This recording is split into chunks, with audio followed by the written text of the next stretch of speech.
ये जरूर मैं कह सकता हूं कि जो सपा प्रमुख के द्वारा कहा जा रहा है ये वही स्थिति है कि यही कसूर मैं बार बार करता रहा, धूल चेहरे पर थी और आईना साफ करता रहा। यानी फोटो इनकी है उन माफियाओं के साथ, तो स्वाभाविक रूप से अवैध लेन देन में भी संलिप्तता कहीं ना कहीं सामने आएगी। यह कब सिर्फ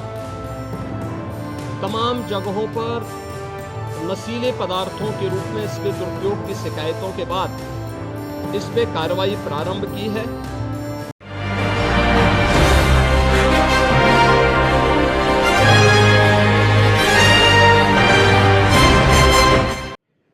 आज से 24 दिसंबर तक विधानमंडल की इस कार्रवाई का हमने सत्र रखा है और मुझे पूरा विश्वास है कि यह सत्र उत्तर प्रदेश विधानमंडल के साथ ही उत्तर प्रदेश के विकास के लिए एक महत्वपूर्ण सत्र साबित होगा।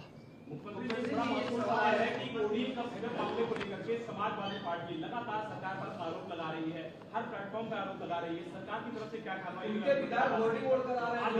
क्या कहेंगे? देखिए,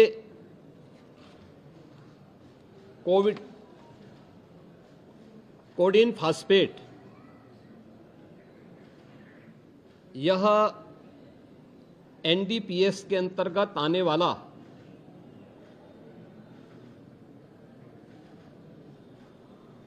एक औषधि है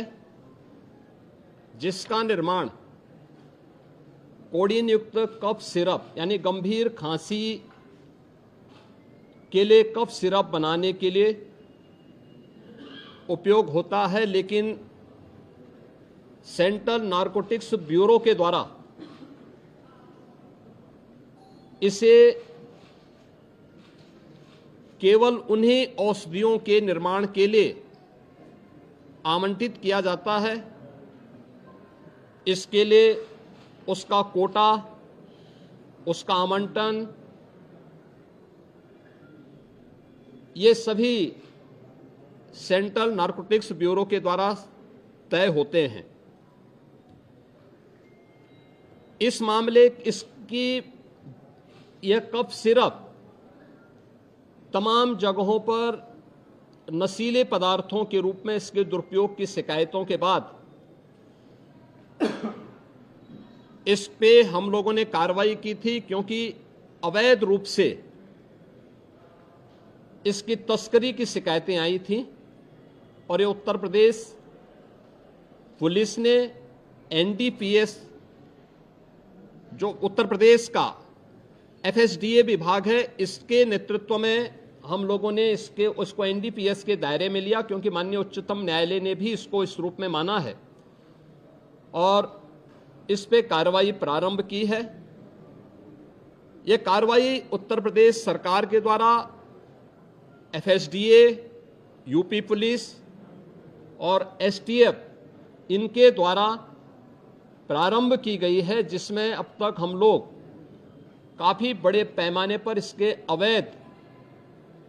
तस्करी के प्रकरण को पकड़े हैं और इसमें व्यापक गिरफ्तारियां भी हुई हैं। यह हर व्यक्ति जानता है कि हर माफिया के संबंध समाजवादी पार्टी से रहे हैं और मुझे लगता है आज विधानसभा में तो कार्रवाई संभवतः नहीं चलेगी, क्योंकि विधानसभा के हमारे एक सिटिंग माननीय सदस्य के आकस्मिक निधन के कारण वहां कॉन्डोलेंस होगा, लेकिन विधान परिषद में हमारे विधान परिषद के नेता सदन इस मुद्दे को वहां पर अगर उठेगा तो जरूर इस मुद्दे को वहां पे रखेंगे, अन्यथा हमारी ओर से कोई माननीय सदस्य बाहर भी अगर सदन में उठेगा ठीक है, बाहर उठेगा तो बाहर भी उसका जवाब देगा। लेकिन प्रारंभिक जांच में सामने आया है कि उससे जुड़े हुए जिन अभियुक्तों को एसटीएफ या यूपी पुलिस की कार्रवाई में पकड़ा गया है उनके कुछ संबंध समाजवादी पार्टी से सामने आए हैं और समाजवादी पार्टी जो अपने कार्य के अनुरूप जिसका जो बदनाम हो चुकी है और पहले से कुख्यात है इस पूरे मामले में भी उसकी संलिप्तता आएगी, चूंकि एसआईटी, एक राज्य स्तर की एसआईटी इस पूरे मामले की निगरानी कर रही है, जिसमें यूपी पुलिस, एफएसडीए, इनसे जुड़े हुए सभी अधिकारी मौजूद हैं। इनके अवैध रूप से तस्करी के साथ साथ इससे जुड़े हुए अन्य जो महत्वपूर्ण पहलू होंगे, किन किन लोगों के पास ये धन गया है, ये बातें भी सबके सामने आएंगी और इस बारे में पूरी रिपोर्ट आने के बाद ही इसके बारे में कुछ कहा जा सकता है। लेकिन ये जरूर मैं कह सकता हूँ कि जो सपा प्रमुख के द्वारा कहा जा रहा है, ये वही स्थिति है कि यही कसूर मैं बार बार करता रहा, धूल चेहरे पर थी और आईना साफ करता रहा। यानी फोटो इनकी है उन माफियाओं के साथ, तो स्वाभाविक रूप से अवैध लेन देन में भी संलिप्तता कहीं ना कहीं सामने आएगी। जांच आने दीजिए, दूध का दूध और पानी का पानी सबके सामने आएगा। धन्यवाद जी।